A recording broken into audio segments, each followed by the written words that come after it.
Bonjour à tous et bienvenue sur le Grand JT de l'éducation. Tout de suite le sommaire. Alors que le nombre de réfugiés va encore croître ces prochaines semaines, comment faire pour accueillir au mieux les enfants ukrainiens? Après 21 jours de conflit, ils sont près de 800 à être arrivés sur le sol français. Comment l'école les prend en charge? On en parle tout de suite avec nos invités. Devenir le Netflix de la littérature jeunesse, c'est le pari que s'est lancé Nabook, une application pour donner envie de lire aux enfants. Son créateur sera avec nous en deuxième partie d'émission. Enfin, cette semaine, c'est Alex Good qui est l'invité de Malika Ménard. Ce sera à découvrir dans Souvenirs d'écolier. Mais tout de suite, c'est l'action en bref avec Mickaël Dorian.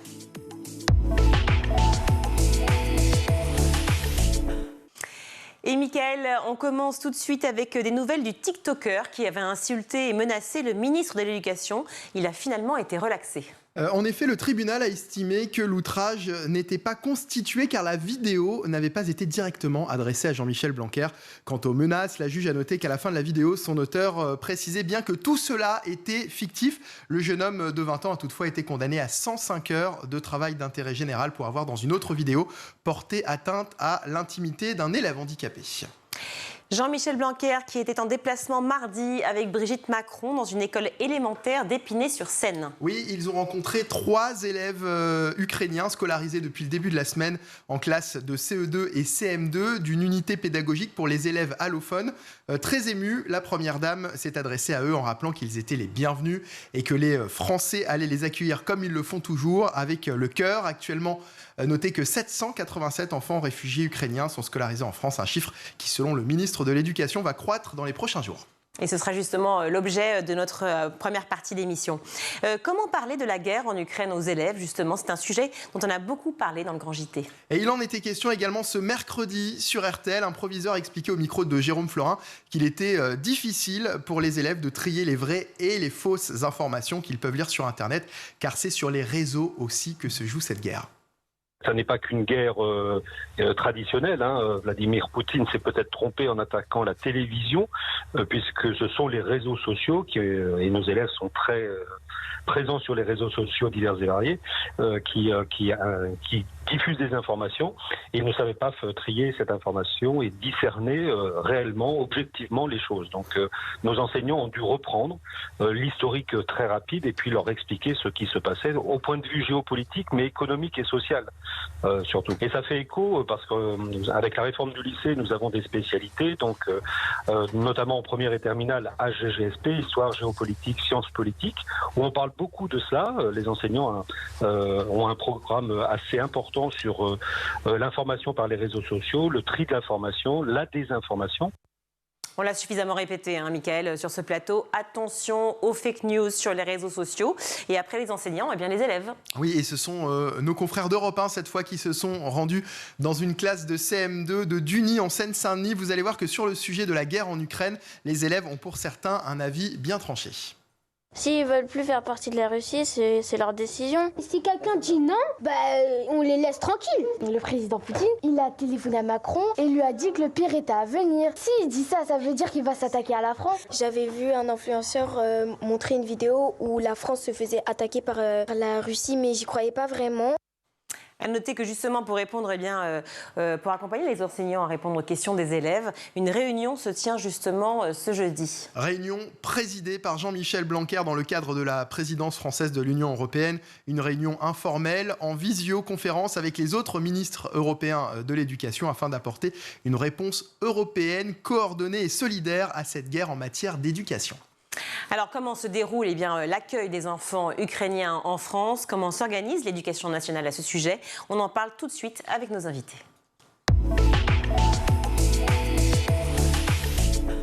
Et pour en parler, je suis ravie d'accueillir Marie-Caroline Missire. Bonjour. Bonjour. Vous êtes directrice générale du réseau Canopé, qui a pour mission de former les enseignants tout au long de leur carrière grâce à des outils pédagogiques numériques. J'accueille également Virginie Klein, ravie de vous recevoir. Vous êtes adjointe au maire de Neuilly-sur-Seine en charge de la solidarité. Je peux dire ça comme ça. Merci à toutes les deux. Nous sommes au 21e jour de la guerre en Ukraine. On ne peut pas véritablement décompter le nombre de morts. morts, bien sûr, parce qu'on le sait, les chiffres ne sont pas forcément certains des deux côtés. Mais ce qu'on peut dire aujourd'hui, c'est qu'il y a 3 millions de réfugiés, principalement aux pays frontières de l'Ukraine et en Europe. Un réfugié sur 2 est un enfant. La France fait partie des pays qui accueillent ces réfugiés ukrainiens qui fuient la guerre. Cela paraissait naturel pour la France, pays des droits de l'homme, d'accueillir ces gens, oui ou non? Marie-Caroline Messière. Bien entendu, et je souligne que le ministre de l'Éducation nationale, Jean-Michel Blanquer, était aujourd'hui dans une école. L'Éducation nationale accueille déjà plus de 700 enfants ukrainiens dans ce drame absolu de la guerre en Ukraine. Et bien sûr, en tant qu'opérateur de l'éducation nationale, nous sommes aux côtés de l'institution. Mais comment ne pas répondre par l'affirmative à votre question, effectivement? Alors la France parle de 100 000 Ukrainiens qui vont arriver dans les prochaines semaines. Ça se passe dans un temps record, évidemment, parce que là, il faut, d'habitude, ces 100 000 étalés sur plusieurs mois. Là, c'est 100 000 réfugiés en très peu de temps, en moins de 2 semaines. À la mairie de Neuilly, vous avez tout de suite manifesté votre soutien pour l'accueil, justement, de ces réfugiés. Oui, alors comme toutes les communes de France, la France est une terre d'asile. On a mis en place la semaine dernière, lundi dernier, on a ouvert une antenne municipale dédiée aux réfugiés ukrainiens où on va assurer on assure déjà l'accueil en ce moment on a à peu près une centaine de réfugiés qui arrivent. Donc on assure l'accueil des réfugiés et on va essayer de les reloger. Et donc on est en train de recenser les propositions de relogement sur Neuilly pour reloger ces Ukrainiens. On est aidé, et c'est ça qui est absolument formidable, par des Ukrainiennes et des Russes, puisque à la mairie de Neuilly, on ne parle pas tous ukrainien, n'est-ce pas? Et donc on a une cellule ukrainien-russe qui travaille avec nous pour la traduction et pour traduire tous les papiers et faire toutes les démarches pour la protection temporaire. Je relève quelque chose qui paraît assez banal à dire, mais je veux quand même insister, c'est que dans ces tragédies, on voit toujours que finalement la solidarité des êtres, des humains, du peuple, si je puis dire, est très présente et très forte. Et on le voit là justement, en l'occurrence à Neuilly, sur Seine, donc dans le 92, près de Paris, pour ceux qui ne situent pas Neuilly-sur-Seine. C'est donc une démarche volontaire des habitants de Neuilly-sur-Seine qui, justement, parlent la langue slave. Ouais, alors, ce sont des Ukrainiennes de Neuilly qui sont venues démarcher la mairie pour dire on veut aider, on veut que vous nous mettiez un local à disposition et on veut faire avec vous. Et nous, ça nous arrange, évidemment, parce que c'est un peu compliqué. Ils parlent plus facilement anglais que français. Donc, voilà. Mais ce qui est extraordinaire, c'est qu'elles sont là tous les matins de 9h à 18h à accueillir des réfugiés ukrainiens. Et aussi, j'imagine, les familles qui sont, alors des familles qui sont peut-être parlent uniquement français, mais qui aussi sont prêtes à accueillir justement ces familles ou ces enfants. Alors nous, notre antenne, on a 2 rôles. On a voulu un petit peu limiter les choses parce que vous avez vu, les gens dans l'émotion font des dons absolument incroyables. Enfin, les gens vident leur placard pour venir nous apporter des vêtements, etc. On ne peut pas stocker tout ça. Donc, nous, on se remercie aujourd'hui. Voilà, ils sont extraordinaires. Nous on travaille avec la Croix-Rouge pour ça, parce que la mairie n'est pas un local de stockage, mais c'est extraordinaire. Donc, les gens viennent vous donner des tas de choses. Alors, la mairie a décidé de se cantonner sur 2 aspects. On accueille les réfugiés avec notre cellule ukrainienne. On recense les logements et on va ensuite attribuer les logements de concert avec ces Ukrainiennes qui nous facilitent la tâche pour voir un petit peu d'où les gens viennent, quels sont leurs besoins, etc. On va pouvoir accueillir des réfugiés grâce aux Neuilliens de souche, alors pas des Français, plus des Ukrainiens, qui vont mettre à disposition, pour certains, on a une dizaine de studios qui ont été proposés par des Neuilliens pour héberger des Ukrainiens. On a également une dizaine de propositions de colocation où les gens disent on a une chambre, 2 chambres, on peut les accueillir. Voilà. On a aussi un EHPAD de Neuilly qui en raison de travaux à venir, a de la disponibilité. Donc c'est à nous maintenant qu'on a recensé les logements et ça c'est fait. On est en train de préparer un contrat de bail pour essayer d'héberger ces gens avec un parrain ukrainien pour rassurer finalement les Neuilliens et les mettre dans des logements temporaires, mais de manière un peu encadrée. Et pour aussi rassurer ces familles qui sont tout quittées, qui arrivent avec rien. Et très souvent, ce sont des femmes seules avec des enfants qui ont besoin d'un toit, dans un premier temps un toit. Alors ce qu'on va faire, on va essayer de leur trouver un toit. On va scolariser, et c'est déjà fait, on a déjà scolarisé 6 enfants. et c'est ce qu'on fait tous les jours, hein, donc on scolarise les enfants. Et puis il y a l'autre aspect où on recueille des dons pour l'Ukraine, mais très limités, qui ne sont pas des vêtements. Les vêtements, on renvoie sur la Croix-Rouge pour du matériel électrique. Ils n'ont plus d'électricité, donc c'est des... Je me souviens plus comment ça s'appelle. Ouais. Des générateurs. Ouais, des générateurs, voilà. Des lampes frontales, des chaussures d'hiver, etc. Mais on se limite vraiment à 4 ou 5 articles parce qu'on veut pas... sinon, on est inondé sous les dons, quoi. Alors, hier, Jean-Michel Blanquer a annoncé que près de 800 enfants ukrainiens, vous le disiez, étaient arrivés sur le sol français depuis le début du conflit, 787 exactement, sont actuellement scolarisés en France, sur toute la France. J'imagine que ça demande évidemment de l'organisation. Marie-Caroline Messière, est-ce que l'Éducation nationale s'est tournée vers vous pour aider justement à accueillir ces enfants ? Je crois que dans l'Éducation nationale, et c'est ce on a pu constater depuis 2 ans, depuis le début de la crise, il y a une capacité de mobilisation extraordinaire. C'est 800 000 enseignants, l'Éducation nationale, et puis les académies. Donc Réseau Canopé s'inscrit dans cette dynamique pour essayer de faire face à cette crise inédite, à cette guerre en Europe. Oui. Alors, sur 2 plans, il y a évidemment l'accueil. Et là, ce sont bien sûr le ministère, les académies. Et le ministre a annoncé qu'on accueillerait dans les prochaines semaines beaucoup plus d'enfants, parce que je crois que l'école, le rapport à l'école, est un élément de sécurisation psychologique essentiel pour les familles. Donc, évidemment, l'Éducation nationale est au rendez-vous. Et nous, à Réseau Canopé, modestement, on essaye d'agir sur deux versants.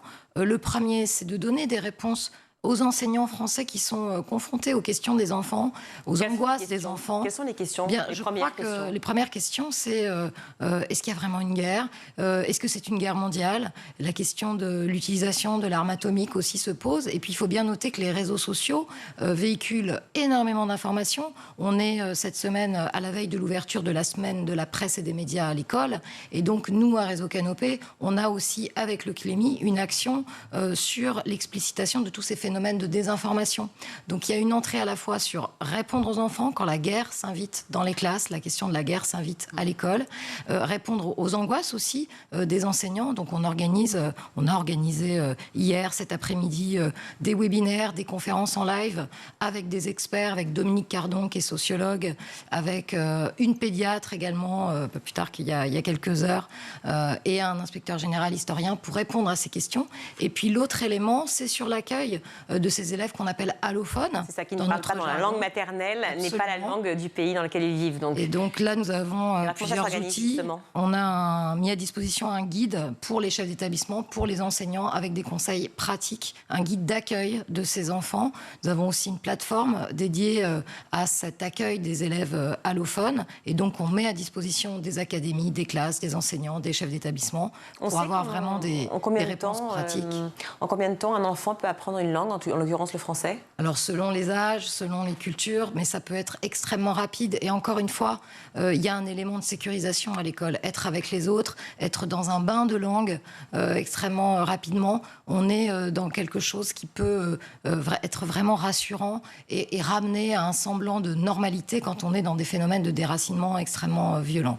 Alors, vous savez qu'ici, on parle évidemment beaucoup d'éducation et d'école en général, et aussi de la situation des professeurs en France.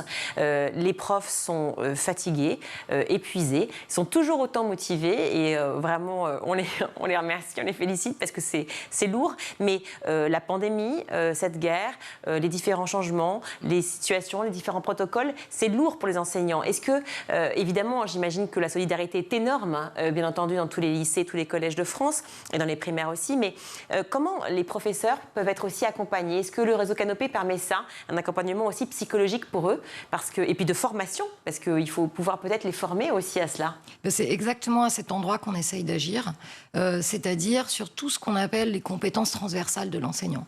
Donc le lien avec l'enfant, la bienveillance, la capacité d'écoute, la gestion du stress, et ce sont des éléments qui, dans les situations de crise successives que nous avons vécues collectivement, sont extrêmement importants. Et donc la formation, qu'on essaye d'apporter avec tous nos partenaires de l'éducation nationale, mais aussi des chercheurs, des experts, contribuent, et je vous ai donné 2 exemples concrets tout à l'heure, à essayer d'apporter des réponses pratiques, un petit peu clés en main, et puis écouter aussi, avoir des espaces où les enseignants peuvent partager avec d'autres enseignants, poser leurs questions, livrer aussi leurs ressentis, et c'est tout à fait, vous avez tout à fait bien décrit l'endroit où on se trouve, c'est-à-dire sur ce lien avec l'enfant dans différents contextes, essayer de donner des clés aux enseignants qui sont, vous l'avez dit, extrêmement sollicités et qui sont absolument indispensables, essentiels dans notre démocratie, on le sait bien. Ben oui, évidemment. Est-ce que aussi on peut imaginer que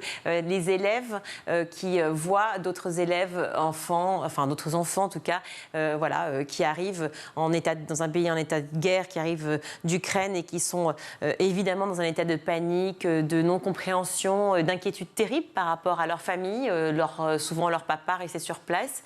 Est-ce que vous voyez aussi à la fois sur la ville de Neuilly-sur-Seine avec les parents que vous rencontrez et vous de votre côté avec tout le réseau Canopé, un sentiment de solidarité énorme du côté des enfants, des élèves, des étudiants eux-mêmes entre eux? Ouais, on a vu des images, je ne sais plus sur quoi, mais de petits Français qui prenaient par la main des petits Ukrainiens. Je veux dire, eux, ils ne font pas de différence entre les nationalités et je trouve que c'est très mignon. Je crois que les enfants, enfin moi je suis mère de famille, donc les enfants, ça apprend les langues beaucoup plus vite que les adultes. Et là on a énormément, nous on n'a que des enfants avec des mamans, puisque effectivement les messieurs sont restés à la guerre. Hein. C'est comme dans le temps, quoi. Enfin c'est épouvantable. Sauf que dans le temps, je ne pense pas qu'on était obligés, si. Est-ce qu'on était obligés de rester ? Parce que là, en l'occurrence, si, quand vous décrétez quand vous décrétez la mobilisation générale, c'est une loi et vous êtes obligé de rester à la guerre. Et donc, moi, c'est des souvenirs. Ça se passait comme ça pendant la guerre. Les hommes sont mobilisés, les femmes restent à la maison. Ouais. Et donc là, on a des mamans avec des enfants qui sont petits, des enfants qui ont 6 ans ou 5, 6 ans, 4 ans, etc. Et je voyais l'autre jour à la permanence, justement, on a mis des petites bandes dessinées, etc. Ben, il avait un petit gamin qui était dans sa bande dessinée, un petit blond, et il avait l'air tout heureux. Et en fait, ce que les mamans nous disent, c'est que les petits, comme ça, ils ont l'impression d'être en vacances. Ils sont en vacances à Paris, parce que les petits ne se rendent absolument pas compte de la situation. Vous avez créé des cellules psychologiques aussi? Alors, on est en train de monter, de toute façon, on a ça au sein de la mairie, un soutien psychologique. Pour le moment, il n'y a pas de demande, mais enfin, on sait faire. Hein. On a un CCAS qui est un centre d'action sociale, on a un département santé mentale ou espace solidarité jeunes, etc. On est capable de mettre en place du jour au lendemain un soutien psychologique, et ça fait partie des mesures qu'on va mettre en place. Et puis, il faut peut-être... Il y a les enfants qui sont accueillis en France, et il y a aussi les enfants, par exemple, des lycées français en Ukraine, ou les enfants ukrainiens qui sont aussi dans toute l'Europe aujourd'hui.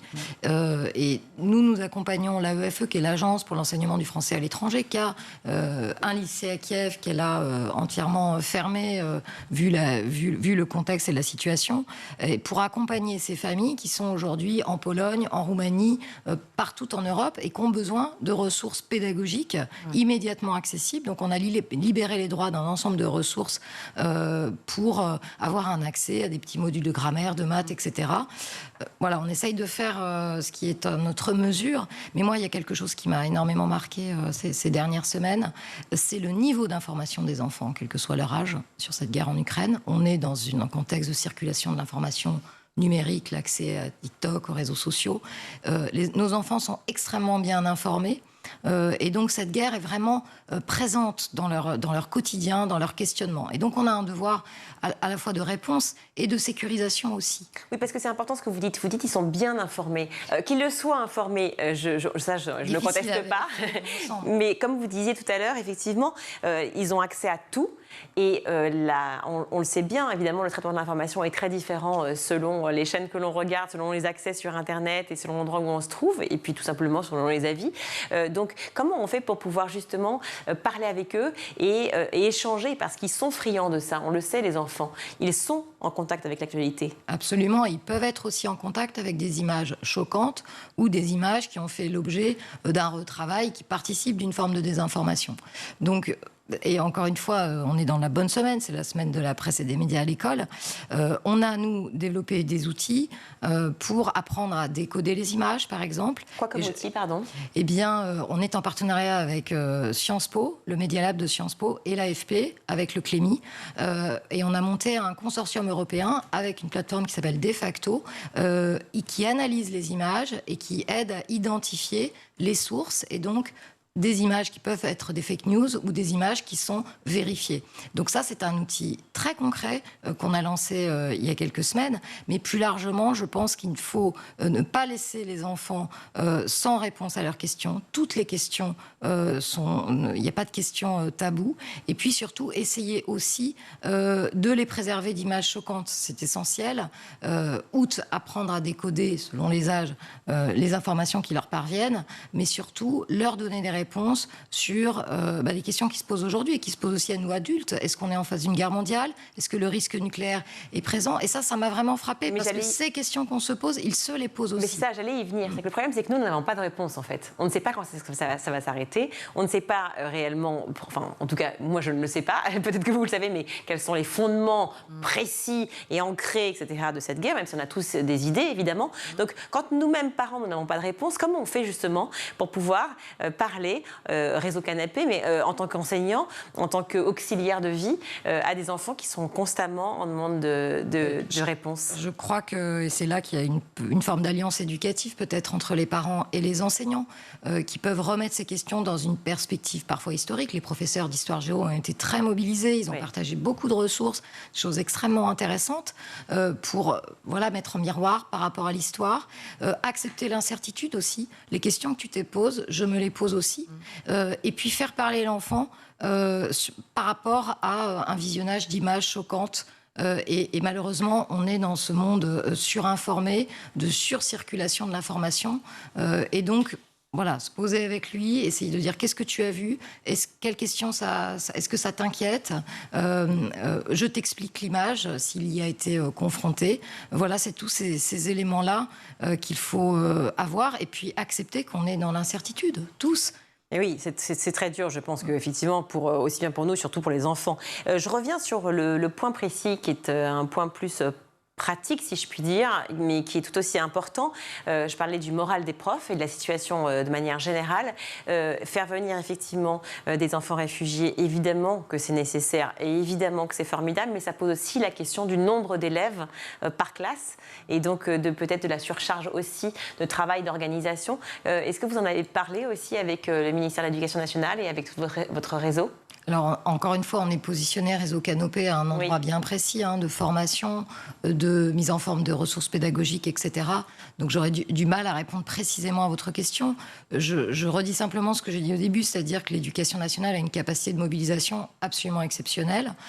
Aujourd'hui, 787 enfants sont répartis dans les classes. Et puis, vous savez que l'Éducation nationale aussi a une tradition d'accueil des enfants et pas simplement depuis la guerre en Ukraine avec ce qu'on appelle les CASNAV, alors pardon pour le jargon éducation nationale, mais qui sont des classes dans chaque académie qui sont dédiées à ces enfants qui ont vécu pour différentes raisons un phénomène d'arrivée en France récente, qui ne parlent pas la langue et qui sont accueillis par des enseignants spécialisés. Donc ces réseaux-là sont déjà dans les académies, sont actifs. Donc je crois que l'éducation nationale est organisée pour faire face à cela. Certes, mais on voit quand même beaucoup de classes par ailleurs qui ferment, malheureusement, dans des endroits un peu plus reculés, dans des campagnes. Donc c'est compliqué aussi pour certains professeurs de voir des classes qui se ferment et avec d'autres classes qui sont surchargées. Et évidemment, comment à Neuilly-sur-Seine ça s'est organisé pour justement assurer un bon accueil de ces enfants dans les établissements ? Oui. Nous, pour le moment, on a des tout petits. Donc ils ont été accueillis, ils sont scolarisés. Je vous dis, on en a 6 ou 7, c'est pas encore grand-chose, d'accord, qui sont scolarisés depuis ou en cours de scolarisation. Pour le moment, il n'y a aucune difficulté au sein des écoles de Neuilly et on fera face. Alors évidemment, on fera face en fonction de nos moyens. C'est clair que la commune de Neuilly peut pas accueillir, pourra accueillir un nombre limité d'enfants et de familles. On fera de la qualité, mais pas de la quantité. Mais bon, il y a une solidarité avec les communes voisines. Il y a le préfet la préfecture qui nous donne des instructions, des injonctions, etc. Quand vous dites de la qualité, pas de la quantité, je l'entends très bien. Il n'y a pas de... Évidemment, Quand je vous dis qu'on a 10 propositions de relogement, on ne pourra pas aller au-delà de 10 propositions de relogement. Après, on a effectivement un EHPAD où on pourra reloger des personnes, mais le problème, c'est que ce sont des propositions provisoires. Tout le monde nous dit ah oui, pour 15 jours, 3 semaines, 1 mois. Donc, on va avoir un souci, après, de relogement définitif. Et voilà, j'allais y venir, justement. Voilà. Comment on va faire après ? Donc, on préfère, effectivement, pour le moment, dire on a 10 studios, on peut loger 10 familles, mais on ne va pas loger 20 familles dans 10 studios. Donc, c'est là que je vous dis qu'on préfère faire du qualitatif que du quantitatif. Mais après, moi, ce qui m'inquiète le plus, c'est que tous ces gens de bonne volonté vont vous prêter des studios, des chambres, etc., même l'EHPAD en question qui nous dit jusqu'à cet été, parce qu'après, il faut que je loge, on fait des travaux, puis il faut que je loge mes résidents, etc. Mais donc, peut-être loger des résidents, parce qu'en fait, pour un besoin finalement de financement aussi, c'est-à-dire que, est-ce qu'on peut espérer aussi des aides de l'État par rapport à ça pour tous les lieux qui accueillent ces réfugiés ? Moi, ce qui m'inquiète le plus, c'est les privés qui se mobilisent à l'heure actuelle. Je prête un studio, oui, mais est-ce que vous avez conscience que c'est peut-être pas 15 jours, 3 semaines, c'est quelque chose qui va s'inscrire dans la durée. Comme vous dites, on n'a pas de réponse à toutes les questions. Je vois mal la situation rétablie dans 15 jours, 3 semaines ou même 2 mois. Et donc, le problème du relogement va se poser. Et là, il faudra qu'il y ait des appartements, des logements... dans le logement social ou autre. Mais alors vous l'anticipez, j'imagine, pour le moment, on n'anticipe rien du tout parce qu'on n'a pas les moyens d'anticiper. On n'a déjà pas de logements sociaux pour loger des Neuillens, donc je ne sais pas. Moi, la grande interrogation que j'ai, c'est une fois qu'on aura relogé les gens qui arrivent provisoirement, comment on va faire quand le provisoire va devenir du définitif ? Est-ce que ces gens vont pouvoir basculer dans du logement privé parce qu'ils auront des revenus ? Parce que le logement privé, vous savez comme moi qu'il faut les 3 dernières fiches de paye, etc. etc. Donc, il faudra des Ukrainiens, mais il y en a qui ont des revenus et qui pourront se reloger dans le privé. Après, est-ce qu'on aura la capacité de les reloger dans du logement social ? Quand on voit la crise du logement social en France comme à Neuilly, moi, c'est ma grosse interrogation. Dans le réseau Canopé, justement, vous avez réfléchi aussi à cette idée-là, à ce problème qui va se poser dans les prochaines semaines ? Je dois avouer que non, on a essayé d'abord d'apporter une réponse concrète, la plus adaptée possible. Parce que ça va se poser aussi au sein de l'éducation nationale. Je veux dire que ces enfants-là qui sont effectivement ajoutés dans les classes, et encore une fois, on est tous extrêmement admiratifs à la fois du travail des enseignants et des établissements, mais on se pose la question de l'après, effectivement, dans les mois qui vont venir, de la durée. Parce que surtout, et on n'a pas cette réponse-là. Et voilà, dans une année scolaire qui démarre... Je vais vous dire, nous, à l'antenne municipale qu'on a ouverte, on s'est dit, on fait du cas par cas, du coup par coup. On va s'adapter. Il y aura besoin d'un soutien psychologique, on le donnera.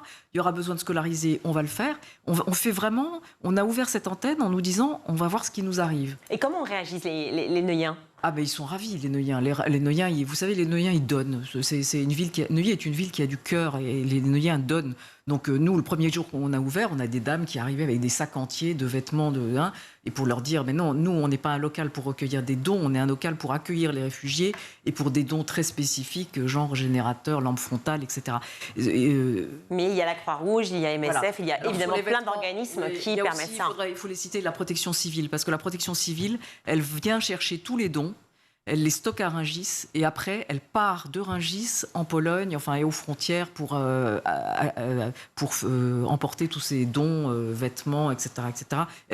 La protection civile fait un travail absolument formidable. C'est bien de casser de logistique, parce que la Croix-Rouge, si vous voulez, elle recueille tout, mais après, il fallait trouver la logistique qui emmène les cartons entiers à la frontière, et la protection civile le évidemment, et ça me permet aussi de remercier tous ceux que je connais qui sont dans mon entourage, car en fait, il y a un réseau énorme aussi de particuliers, d'individus, d'anonymes, ou de gens connus d'ailleurs, peu importe, qui ont tous créer des élans énormes de camions qui partent effectivement aux frontières pour pouvoir aider les réfugiés, mais aussi les populations locales, par exemple en Pologne, qui voient cet afflux énorme et qui ont besoin aussi d'aide. Merci 1000 fois à toutes les deux d'avoir été là. Merci Marie-Caroline Messière, vous êtes directrice générale donc, du réseau Canopé, et Virginie Klein, vous êtes adjointe au maire de Neuilly-sur-Seine en charge de la solidarité. Merci 1000 fois à vous. Restez avec nous car dans un instant, on vous parlera de Nabook, qui est une application créée dans le but de donner envie de lire aux enfants, et un de ses fondateurs sera avec nous sur le plateau.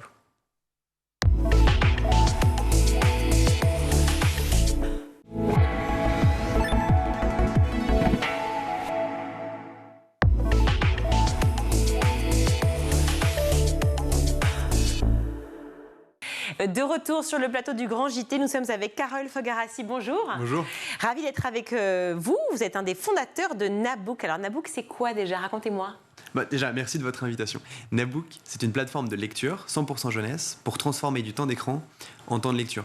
Alors concrètement, c'est un condensé de ce que le numérique produit de mieux aujourd'hui, à savoir Netflix, WhatsApp et Fortnite pour le format en série, les formats en bulle de discussion. Et on le met au service de la lecture. Donc vous allez trouver Victor Hugo, Zola ou les artistes contemporains dans ce format sur notre plateforme. Quel rapport avec Fortnite? Alors dans Fortnite, on a tout un processus de gamification. Et alors je le cite parce que c'est la tête de proue Bien sûr. des jeux vidéo qui savent engager les jeunes aujourd'hui. Bien nous, on reprend ce savoir-faire, si je puis dire, cette expertise, celle de pouvoir attirer les foules. Et on les met au service de la lecture, à la fois pour valoriser le patrimoine littéraire d'un côté et pour développer, si je puis dire, les capacités cognitives, cérébrales, sociales des jeunes, bref, développer leur créativité et développer leurs compétences. Alors, on va y venir vraiment à l'application en elle-même, le pourquoi du comment, mais à quel moment vous avez eu cette idée de créer cette application et surtout, dans quel but? Parce que vous étiez fan de littérature, de lecture au départ, vous, ou parce que vous vous êtes rendu compte qu'autour de vous, les jeunes avaient du mal à se mettre à la lecture? La deuxième option, exactement. Même si la première n'est pas fausse pour autant, hein, on a toujours beaucoup lu, mais finalement, ça n'a jamais été pour moi un objectif de vie de monter une société dans le domaine de la littérature ou du scolaire. Vous aviez quoi comme objectif de vie? J'avais comme objectif de vie d'être utile. Je savais pas comment, mais ça marche. Vous l'êtes là. J'ai l'impression, j'ai le sentiment. Alors, vous me disiez comment ça a commencé? Ça a commencé autour d'une table, comme ce soir. En revanche, il y avait un peu plus d'assiettes, de verres, de couverts. C'était un dîner de Noël où l'une de mes cousines sort à la cantonade. Je n'arrive pas à faire lire mes enfants. 1. 2, ils passent leur vie derrière des écrans. Et 3, quand je leur donne un livre, quand je leur mets un livre dans les mains, ils râlent. Constat repris à l'unanimité autour de la table. Bien sûr, c'est le constat de beaucoup de parents, effectivement. Exactement. Et après de longues discussions avec un ingénieur et un étudiant en école de commerce qui, par ailleurs, sont devenus après mes associés, on a résumé notre pari, utiliser le pouvoir des écrans présents dans tous les foyers pour donner du pouvoir aux jeunes générations. Alors, comment ça se passe? Comment se développe justement l'histoire d'une application? C'est-à-dire que vous parliez effectivement d'un ingénieur, il y a un concepteur, il y a un illustrateur, parce que je crois que vous avez beaucoup misé à la fois évidemment sur le fond, mais le fond, on le sait, c'est la littérature française, c'est les grands textes, j'imagine la littérature aussi moderne, actuelle, mais c'est aussi la forme dont vous parliez, puisque vous faites référence à Fortnite, donc vous utilisez les codes d'illustration visuelle, ou peut-être de jeu même, qui permettent de rendre la lecture ludique? Exactement. Et vous illustrez d'ailleurs très bien toute la difficulté du sujet d'articuler fond et forme. Et les articuler de manière à ce que le fond ne vienne pas contredire la forme. Je m'explique. Quand on parle des codes du numérique, WhatsApp par exemple, ça peut paraître facile de dire je prends un livre dans ma bibliothèque et je vais le découper en une série de bulles et puis je vais les mettre les unes au-dessus des autres. Si on a des dialogues. Si on a des dialogues, par exemple. Mais si vous n'avez pas de dialogue, qu'est-ce que vous faites? Et puis quand vous avez un verbe locuteur, par exemple, s'écria-t-il? Est-ce que vous le faites apparaître? Si je remplace s'écria-t-il par un verbe plus précis, s'étonna-t-il? Est-ce que vous allez, par exemple, votre bulle avec des couleurs différentes pour simuler l'étonnement? Est-ce que vous allez mettre un visage à la personne qui parle différente? Quand vous rentrez dans le détail, tout ça devient très compliqué. Et c'est pourquoi nous nous sommes entourés. Nous qui sommes une équipe d'ingénieurs et d'étudiants en école de commerce, nous sommes entourés d'experts, donc des enseignants, des auteurs, des éditeurs, et puis des médecins, donc psychanalystes, pédopsychiatres. Et on a créé un comité pendant toute la phase de recherche et développement qui a duré 2 ans, autour de notre produit, qui a fait intervenir de manière ponctuelle des colorimétristes, des UX designers. Donc tous ceux qui ne sont pas familiers avec ce jargon sont tous les professionnels qui permettent d'aller dans le détail de l'application. Et pour vous éviter toute une série de noms fastidieux, j'irai au but. Toute cette communauté nous a permis de mettre au point un dispositif qui aujourd'hui permet un résultat que moi je trouve personnellement fascinant, qui permet de faire lire autant des jeunes qui n'avaient jamais ouvert de livre que la moyenne nationale de ceux qui lisent. Donc ça veut dire que vous prenez tous les gens qui lisent en France, vous en faites une moyenne, on arrive au même temps chez des jeunes qui ne lisaient pas ou qui ne voulaient pas lire. Ah oui, quand même. Combien d'œuvres sont actuellement disponibles dans l'application? Parce que ça a l'air d'être un boulot monstre pour adapter toutes ces œuvres à ce format-là. Aujourd'hui, 75 titres disponibles. On reprend le format Netflix. Chaque titre est découpé en une série d'épisodes. Ça va de 5 à 35 épisodes. Aujourd'hui, on a donc un peu plus 650 épisodes, ce qui équivaut à une profondeur de catalogue d'une centaine d'heures. Et vous avez raison, c'est un travail fou, d'autant plus qu'au début, nous étions nous-mêmes fous, puisque nous faisions tout à la main. Ça nous prenait un temps fou, et en réalité, ça nous coûtait très cher. Donc, on a travaillé sur une technologie qui aujourd'hui est au point, et qui nous permet d'adapter quasiment automatiquement un livre. Vous êtes éditeur, vous me confiez un PDF, 3 jours après, je peux le mettre sur Nabook et vous dire, écoutez, on a fait la lecture en amont, en aval. Il y a un contrôle derrière ? Tout est bon. Oui, il y a un contrôle systématique. D'une part parce que nous pensons que la machine ne remplacera jamais l'humain, et d'autre part parce que nous pensons que ce n'est pas souhaitable. Et c'est pourquoi on fait intervenir systématiquement quelqu'un qui vient valider, si je puis dire, ce que l'outil machine a produit. Mais vous parlez du fameux comité d'experts, donc vous disiez avec des enseignants, des psychologues, des médecins, puis aussi des ingénieurs et des étudiants en commerce. Donc effectivement un panel très large pour pouvoir séduire un maximum les enfants ou étudiants, pour pouvoir aimer lire et se mettre à la lecture. Je l'entends, mais c'est-à-dire que qu'est-ce que chacun a apporté ? Parce que au-delà de l'aspect dialogue et de la version SMS, la version WhatsApp finalement, avec des bulles, comment on fait pour qu'un livre que par exemple Michael Dorian aurait écrit demain, Ma vie au grand JT, adapté... Ma vie aux côtés de Virginie. Adapté en 3 jours justement sur votre application, comment vous le mettez en lumière et en forme ? Alors j'entends votre remarque. C'est pas une remarque, une question. Soyons littéraires. J'entends les deux. Non, mais vous avez quand même fait une remarque en disant oui, d'accord, il y a le format SMS, d'accord, mais qu'est-ce que ces gens vous ont apporté ? Déjà, il faut se dire que le format SMS est loin d'être une évidence. Un SMS, combien de caractères pour que ce soit agréable à lire sur l'écran ? Vous êtes capable de me le dire ? Moi, je ne le savais pas avant qu'on fasse les tests. Quelle couleur fonctionne bien ? Chaque personnage a sa propre couleur. Chaque personnage va être disposé avec sa tête. Une tête qui va exprimer une émotion. Quelle émotion, à quel moment ? Et ensuite, tout ça est disposé en épisode. À quel moment on coupe l'épisode ? Ça ne correspond pas à une unité qui est fixe. Parce que chez un éditeur A, le chapitre fera 3000 caractères. Chez un éditeur B, le chapitre en fera 6000. Et puis ensuite, mis tout ça bout à bout, étant donné qu'on a dans les mains de la matière écran, on a une possibilité infinie. Donc on y a ajouté des mots dictionnaires qui se traitent aussi en synonymes. On a ajouté ça veut donc dire, pardon, excusez-moi, par exemple, un mot, il est en vert, par exemple, surligné en vert, on clique dessus et on peut savoir ce que ça veut dire, ça dans la définition. Vous voyez, c'est exactement ça. Je vous l'avais pas dit avant et vous l'avez trouvé. C'est-à-dire que c'est vachement intuitif. Exactement, vous avez tout à fait raison, c'est exactement ça. Et on allait plus loin. Sur certaines histoires, on est capable d'avoir des précises civilisationnelles. On a une histoire sur le sacre de Napoléon à Notre-Dame. On clique sur Notre-Dame, on a un petit schéma de Notre-Dame. On a une explication historique, culturelle. Et on va plus loin. On est en train d'adapter des titres bilingues. Donc ça veut quand même dire beaucoup de choses sur en fait, le rapport des enfants à la lecture. C'est qu'il y a un véritable rejet parce que l'outil, le livre, est ennuyeux, a priori, pour tous ceux qui n'y vont pas. Il faut que ce soit ludique, finalement, la lecture ? Oui, il faut que ce soit ludique, c'est évident. Mais comme tout, vous pouvez fournir le meilleur contenu du monde. Si vous avez quelqu'un qui n'est pas séduisant, vous ne le vendrez jamais, votre contenu. Et je pense qu'on l'a tous connu sur les bancs de l'université ou nos classes. Je ne sais pas si Céline était séduisant, mais ce qu'il écrit, en tout cas, l'est. Écoutez, si je devais faire une remarque. Je ne parle pas de l'auteur, je parle de la manière de présenter le texte.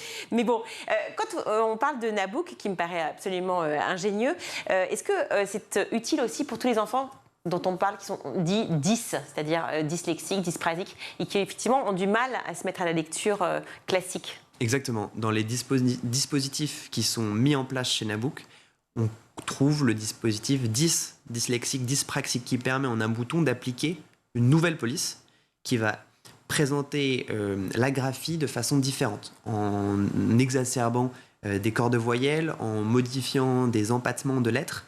Tout ça permet aux jeunes qui sont atteints de ces troubles de pouvoir lire, ce qui n'est pas le cas de 93% de la bibliothèque française actuellement. Et on va même plus loin, on permet à ceux qui, sans être atteints de troubles, ont des difficultés de lecture sur un petit écran, de modifier la taille de la police.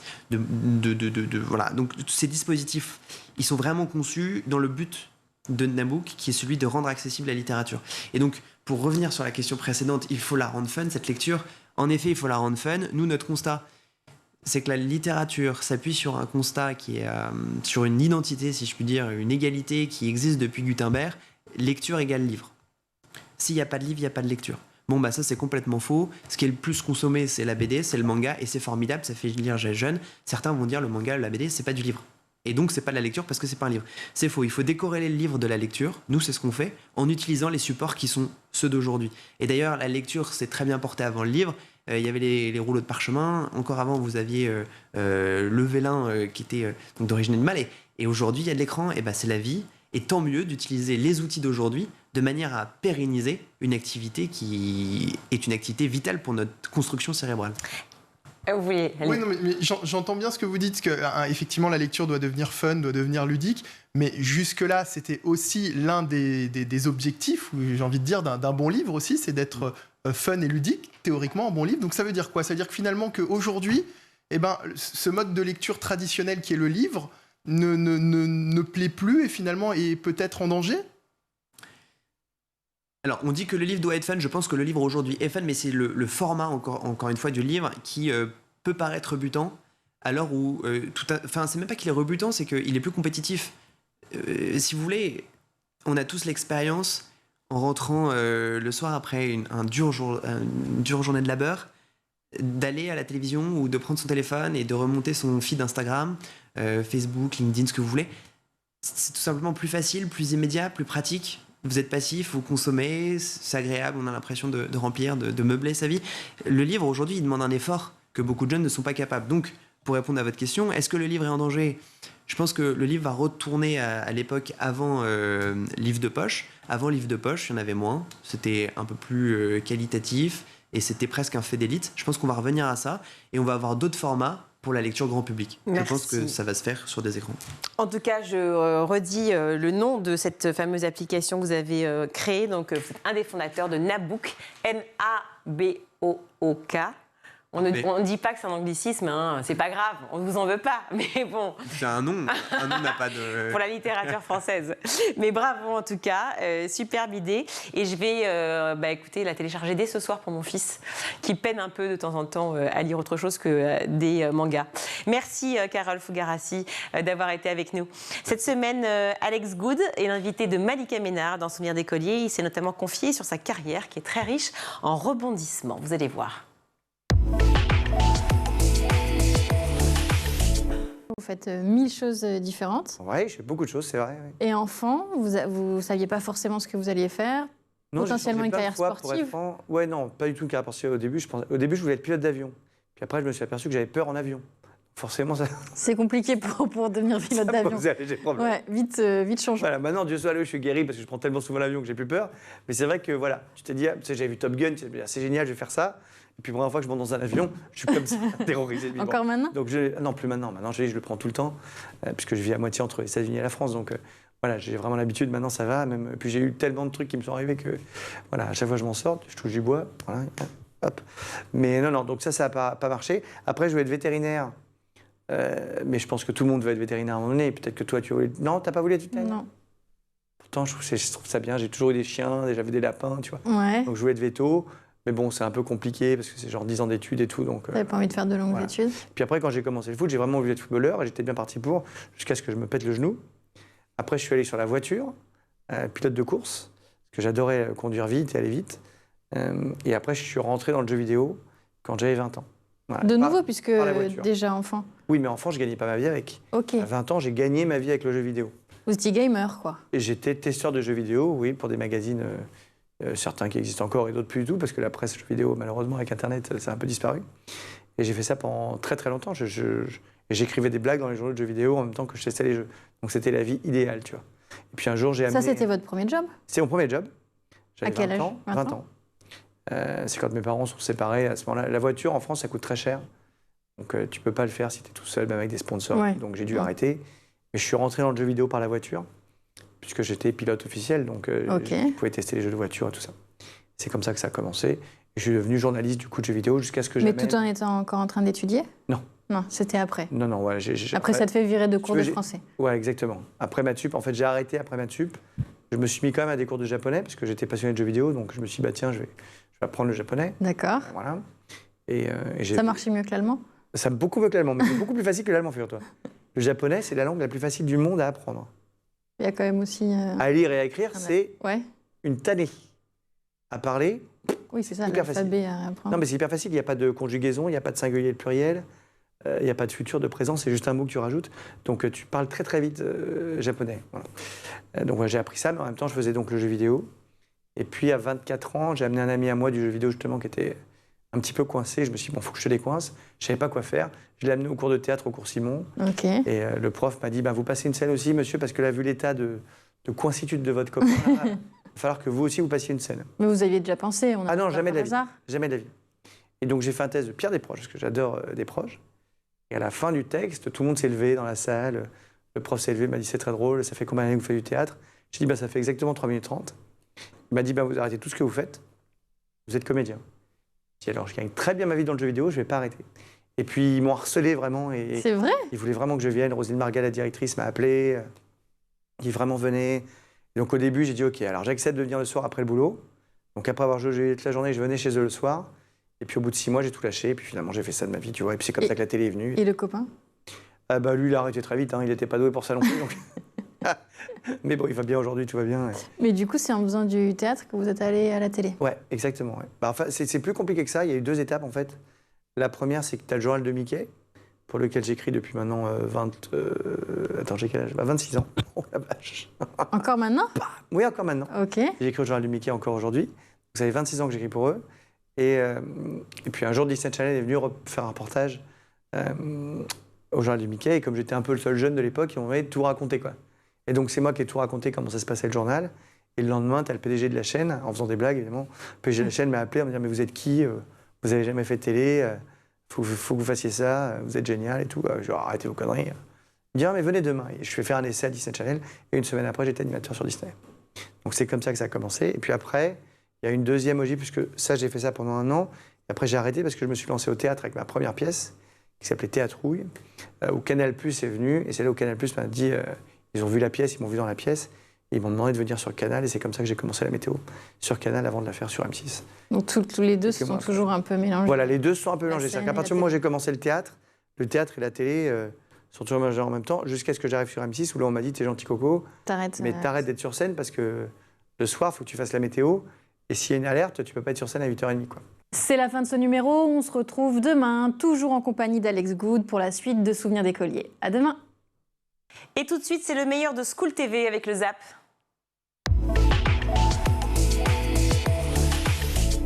Il y a du boulot, il y a de bons salaires, tout ça est intéressant, épanouissant, et c'est pas que pour des super techniciens d'ailleurs, notamment à travers toutes les notions d'éthique dont vous parlez à l'instant, on a même du mal à les faire venir. Oui, parce qu'en fait, aujourd'hui, notamment avec la réforme du lycée, comme vous le savez, effectivement, les mathématiques disparaissent. Et puis surtout, on ne se réveille pas un matin quand on est lycéenne. Alors, elles ne disparaissent pas, donc il faut les choisir un peu plus volontairement qu'avant. Mais voilà, en tout cas, quand je dis disparaître, c'est-à-dire qu'on doit évidemment faire ce choix-là. Mais ce que je veux dire, c'est qu'on ne se réveille pas un matin au lycée en disant, tiens, et si je devenais ingénieur, ou tiens, je faisais du code. Et en plus, encore une fois, je reviens sur ce sujet du code. Le code n'est pas une fin en soi. Aujourd'hui, on a tout le courant du no-code. Il y a des métiers fantastiques dans le marketing digital, dans le commercial qui est lié au digital. Et les femmes et les filles n'y vont pas parce que dès petites, on leur a montré que le code, c'était un ordinateur et puis quelque chose de très masculin, très geek, qu'on se construit avec les séries notamment. Il y a aussi une particularité dans TUMO, c'est que, je vous le disais, c'est accolé au Forum des images. Donc le Forum des images est une institution par ailleurs qui programme. Donc il y a 2/3 de l'activité, c'est aussi beaucoup de choses liées au cinéma d'animation, mais pas que. Donc par exemple, lorsqu'on invite des stars internationales comme Laurent Durieux, qui est un des plus grands affichistes au monde, auquel Spielberg ou Coppola commandent des affiches, on le fait venir, il fait une masterclass pour nos publics habituels et les publics de TUMO, mais aussi il rencontre les élèves de TUMO, il fait des analyses critiques de leurs books. Cette valeur ajoutée est hallucinante. Il faut bien voir, il y a TUMO, il y a tout le reste aussi que peut offrir le Forum des images. Et Spielberg, il a dit quoi, Abderrahmane, dans ton travail? Parce que maintenant, j'ai hâte de savoir maintenant. Ça fait bizarre de voir quelqu'un aussi connu à côté parler à des étudiants comme nous. Je suis énormément chanceux. Incroyable. Et il a quand même taillé mon affiche. mais ça a pris mais c'est toujours constructif. Voilà. C'est toujours fait, effectivement. Il a été constructif avec tout le monde qui est passé, leur a donné plein de conseils, c'est génial. Tu m'as dit qu'il y avait 3 spécialisations. Comment s'établit le parcours créatif justement avec l'application? Nous, on a 8 activités. En Amanis, on a davantage. Nous, c'est vraiment centré sur ceux qui sont liés à l'animation et au cinéma. Alors, Abderrahmane le disait, on arrive et en fait, on est obligé de tester les 8. C'est-à-dire, en fait, il ne faut pas se leurrer. 75% des enfants, et je pense notamment aux garçons qui viennent, veulent faire du jeu vidéo. Du jeu vidéo. Bon, mais non. OK, tu veux faire du jeu vidéo, d'abord, explore le reste. Et ça arrive très fréquemment que quelqu'un qui venait pour le jeu vidéo se rende compte que c'est la musique à l'image qui l'intéresse. Une fois qu'on a testé les 8, on en choisit 3. On n'en choisit pas une. On n'en choisit pas 2. On en choisit 3. Et on est obligé de progresser sur chacune des 3. Après, on n'est pas corseté. Et si au bout de quelques semaines, on se rend compte qu'on peut en permanence changer son choix. Et c'est là où l'outil intervient. Mais il faut toujours en garder 3. Il faut toujours en garder 3. Mais là où l'outil est vraiment malin, c'est qu'on appuie sur un bouton, on dit j'aimais cinéma, maintenant j'aime jeux vidéo. L'outil recalcule tout le parcours pédagogique sur 3 ans, avec les labs, les niveaux d'auto-formation et ainsi de suite. Donc là, il y a une vraie intelligence dans cet outil-là. On en revient finalement à la problématique de toute start-up aujourd'hui qui souhaite grandir, qui souhaite croître et passer justement à ce niveau de scale-up, s'élever, grandir, grossir dans le bon sens du terme. Et je crois que justement que le secteur de la tech n'est pas absent non plus de la pluie de milliards qui s'est littéralement abattue sur l'écosystème français. 2021, ça a aussi été une année record pour vous en matière d'investissement. Si je ne dis pas bêtise, ce sont 438 millions d'euros levés rien que l'année dernière. Les chiffres, c'est une chose, mais concrètement, ça se traduit de façon tangible. Comment ? Ça veut dire que ces 438 millions d'euros levés, ils ont servi à développer combien de produits différents, à pouvoir créer combien d'emplois ? C'est une très bonne question. C'est vrai que 438 millions, c'est une année incroyable pour la filière EdTech en France. Et pour rentrer un peu plus dans le chiffre, parce que ça ne veut rien dire, c'est 438 si on ne les détaille pas, c'est vrai que c'est quand même en majorité porté par les très grosses levées de 360 Learning, d'Open Classroom, et que le reste est un peu moins important. On a à peu près une trentaine de levées en France. Donc il suffit de faire le calcul ensuite pour estimer l'argent par levée. Guillaume Gralet a fait le calcul voilà, tout de suite. Et ce qui est intéressant, c'est que sur ces 438 millions de levées, on peut le mettre en comparaison avec le fait que la plupart, donc 60% des entreprises du secteur, disent avoir des difficultés à lever en amorçage et en série A, notamment sur le segment du scolaire. Donc évidemment, on a des belles levées. Le secteur est très attractif pour les investisseurs privés et publics, mais paradoxalement, comparé à d'autres secteurs, on en est encore au début en termes d'amorçage. Donc à compenser. Et surtout, si on regarde les fonds levés entre les hommes et les femmes, parce que c'est un KPI intéressant dans ce secteur-là, parce que la fonction enseignante est majoritairement féminine en France, on le sait. Et quand on transpose ça dans la tech, dans l'entrepreneuriat, là, tout de suite, on perd un petit peu en égalité entre les genres. Donc, j'ai un chiffre européen, je n'ai pas le chiffre français, mais sur les fonds levés en Europe en 2021, donc il y a 3 milliards d'euros qui sont levés en Europe. 80% des fonds sont levés par des hommes. Donc ça veut dire que 20% sont levés par des femmes. Donc c'est pas énorme, c'est pas conséquent. Je pense que c'est à mettre en lumière avec ce chiffre des 438 pour le relativiser un petit peu. Et pour répondre à votre question, à quoi sert cet argent ? C'est extrêmement important parce que quand on est en plus dans le secteur de l'éducation, on a besoin de concret, on a besoin de savoir que c'est pas une bulle, que c'est de l'argent qui va servir à améliorer l'expérience d'apprentissage pour le plus grand nombre d'élèves en France, pour le plus grand nombre d'enseignants et de salariés. Et globalement, les fonds sont alloués à l'amélioration du produit en termes de développement et de fonctionnalités proposées pour avoir un apprentissage toujours plus personnalisé, toujours plus adaptif. Le recrutement, parce qu'on a une pénurie des talents dans la tech aussi, comme dans tous les autres secteurs. On a du mal à recruter des ingénieurs, notamment spécialisés en intelligence artificielle. Et 3, l'export. L'export notamment en Afrique francophone et au Canada, avec le fait que la langue française permette une plus grande simplicité sur ces aspects-là. Et sur la filière, une entreprise sur 2 est déjà présente à l'international. Donc c'est un ADN très français, de par les lycées français à l'étranger, de par tout un tas de choses. Les établissements français qui ont des campus aussi à l'étranger dans le supérieur. Donc voilà, donc ce sont les 3 axes, l'export, les fonctionnalités et le recrutement. Et ce sont des levées qui sont raisonnées, qui sont soutenues par des fonds à impact qui regardent, notamment dans les critères d'impact, le volume d'apprenants touchés. Donc ce sont des levées qui sont peut-être plus rationnelles que dans d'autres secteurs, mais après je prêche pour ma paroisse. Donc, Pourquoi vous aviez choisi d'un mot l'espace ? Parce que moi, je suis fan d'Elon Musk, qui est mon super-héros sur cette planète. D'accord. Vous savez que c'est politiquement incorrect ? J'assume. Mais c'est un innovateur assez extraordinaire par ailleurs. Et donc, vous vous êtes dit, voilà, il n'y a pas de raison. Non, je me suis dit surtout que comme on a beaucoup d'ateliers et qu'on forme, on a formé plus de 35 000 élèves, à chaque fois qu'on a justement abordé ce thème avec eux de la maquette de l'ISS notamment. Ça fonctionne. Mais ils sont complètement à fond, et surtout filles et garçons. C'est-à-dire que c'est ça qui est aussi important et intéressant, je trouve, dans le monde de l'espace. On l'a vu, TUMO suscite des vocations. Vous avez beaucoup d'élèves qui repartent avec une idée claire, et on fait beaucoup d'émissions ici sur l'orientation avec une idée claire de ce qu'ils veulent faire plus tard. Alors, on Vous avez des retours Alors, on a des retours, comme celui d'Abderrahmane, mais justement, tout à l'heure, on s'en parlait, on manque un petit peu d'outils pour juger ça. On a beaucoup de témoignages qui nous arrivent, évidemment, de parents ou d'enfants qui disent à quel point c'est formidable, mais on n'a pas forcément d'analyse quantitative et qualitative. Et c'est un sujet qu'on va travailler, notamment avec des partenaires comme Salesforce, avec qui on travaille en ce moment. Un des enjeux, c'est de mieux, justement, assurer le suivi de ces élèves-là. On a des outils d'orientation, on a une centaine d'élèves qu'on accompagne plusieurs fois dans l'année pour justement affiner leur projet professionnel. Et puis il y a un autre aspect sur lequel on a beaucoup de témoignages et qu'on aimerait quantifier, c'est ok, super, à TUMO ils apprennent tout ce qu'on vient de dire, mais on se rend compte qu'il y a beaucoup d'élèves aussi qui retrouvent confiance à TUMO, grâce à TUMO, et dont les résultats scolaires par ailleurs s'améliorent très nettement. Donc on va essayer maintenant de construire un vrai projet scientifique avec des chercheurs et des expérimentations pour arriver à quantifier précisément cela. Parce que l'intuition, c'est aussi de se dire que grâce à ces outils-là, en se servant de ce qui est l'appétence naturelle des jeunes pour le jeu vidéo, le machin, etc., on peut aller beaucoup plus loin que ça. On peut leur apprendre comment se servir du numérique, retrouver la confiance en eux, arrêter le déterminisme social. On parlait de l'égalité garçon-fille, on a 40% de filles dans cette école, c'est considérable par rapport à des modèles équivalents. Aussi, le numérique pour les filles, il n'y a pas de problème. Vous avez au moins autant à raconter que les garçons. Donc voilà, on va essayer de quantifier finalement ce qui est très impalpable pour l'instant, mais c'est un de nos enjeux.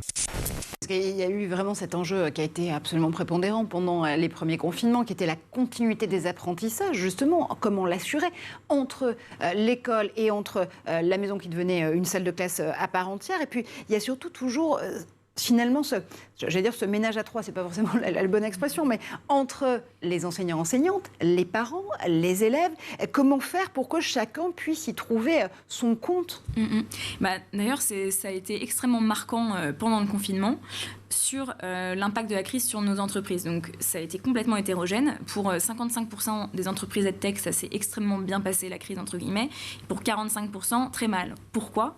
Parce que les entreprises qui ont fonctionné, c'est celles qui avaient un produit qui était disponible 100% à distance, et toutes celles qui avaient un produit qui devait être utilisé dans la salle de classe avec l'enseignant, forcément les salles de classe étaient fermées, donc ça a été compliqué. Donc on se rend compte qu'en fait 50% des EdTech sont nécessairement utilisés avec une présence descendante, avec une présence humaine, avec la mise en place d'un cadre de travail. Donc il ne faut pas diaboliser les solutions EdTech, on a besoin de l'enseignant, et justement ça marche comment? Ça marche si l'enseignant est capable de l'intégrer à sa pratique comme en fait un outil dans sa trousse à outils de prof. Donc l'objectif, l'école du futur, l'école de demain, c'est une école où le numérique n'est qu'un simple outil comme l'a été à un moment donné le tableau blanc, le PowerPoint et le manuel scolaire. Donc il faut vraiment le vivre comme ça. Et après, forcément, je pense qu'il y a une vraie réflexion à avoir sur les élèves à besoins particuliers, où là, le numérique peut faire des très belles choses pour eux. Du sur-mesure? Du sur-mesure, exactement. Et sur cet aspect-là, on est encore en retard en France, je trouve, au sein des classes SECPA et autres. Et pour moi, le numérique doit être vu comme un outil de remédiation, d'émancipation, de confiance pour l'élève. Et ça ne marchera que si c'est soutenu par le ministère et soutenu par les parents. C'est la fin de ce grand JT. Merci Mickaël. Merci Virginie, à demain. Merci, à demain, oui, effectivement. Et bravo à toute l'équipe de School TV. On se retrouve sur le site internet schooltv.com ou canal 247 sur les Freebox. Ciao.